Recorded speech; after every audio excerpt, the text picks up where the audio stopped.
Il-Kummissjoni Ġustizzja u Paċi fih dan l-Arċidjoċesi ta' Malta b'mod ġenerali laqet b'mod pożittiv il-miżuri tal-baġit għas-sena d-dieħla.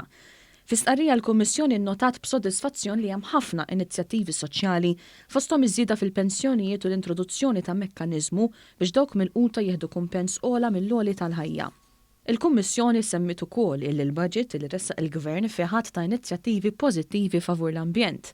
Hawnhekk għamlet referenza għal inċentivi favur xiri ta' vetturi li jniġsu anqas, iżda semmiet li jeħtieġ li l-Gvern jagħti data sakemm jistgħu jibqgħu jinxtraw vetturi li jniġsu iżjed u li jaħdmu bil-petrol u bid-diesel. Il-Kummissjoni laqgħet ukoll il-miżura tat trasport pubbliku b'xejn iżda ċċennat li din tkun effikaċi kif jiġi żgurat servizz konsistenti u li ta' min jorbot fuqu. Laqgħet ukoll l-enfasi li saret biex tkun hemm ħarsa l-moralità fiskali, jiġifieri li kulħadd iħallas it-taxxa dovuta.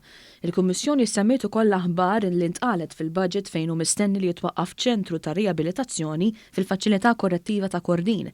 Iżda rimarkat li din l-inizjattiva teħtieġ riformi oħra favur il-priġunieru rabatom kif ukoll tal-qraba tal-vittmi. Il-Kummissjoni tkellmet ukoll dwar l-immigrazzjoni u qalet li dawk li qed ifittxu l-ażil m'għandhomx ikunu konsidrati bħala pis. Hija temmettejt li tistenna l-implementazzjoni effettivi tal-miżuri tal-baġit.